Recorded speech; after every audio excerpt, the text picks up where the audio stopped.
If you're going to be asking people to participate in your research project, and remember, that can mean donating their blood or tissue, as well as personal and health data, and time, you need to earn a person's trust.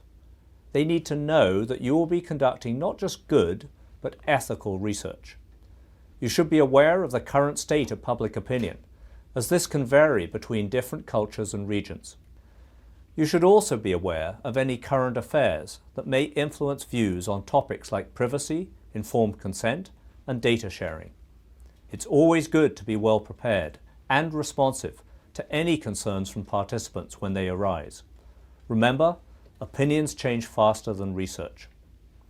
There's a well-known example of what unethical research looks like from today's perspective that was detailed in a recent book, The Immortal Life of Henrietta Lacks by Rebecca Skloot.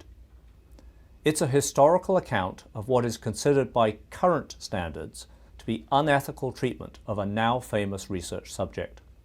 In 1951, Henrietta Lacks died of an aggressive form of cervical cancer. A scientist named George Gay obtained a biopsy of her tumor before physicians began treating it with radium. Now, Gay had been searching for a cancer cell line that could grow indefinitely in the laboratory, hoping that it would pave the way to a cure for cancer.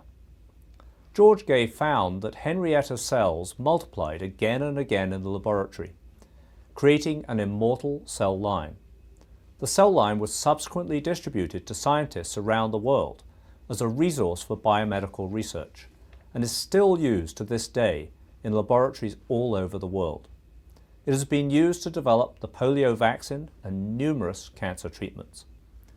But 25 years later, at a dinner party attended by Henrietta's daughter-in-law, a man recognized her last name and mentioned that he was working with cells from a woman called Henrietta Lacks.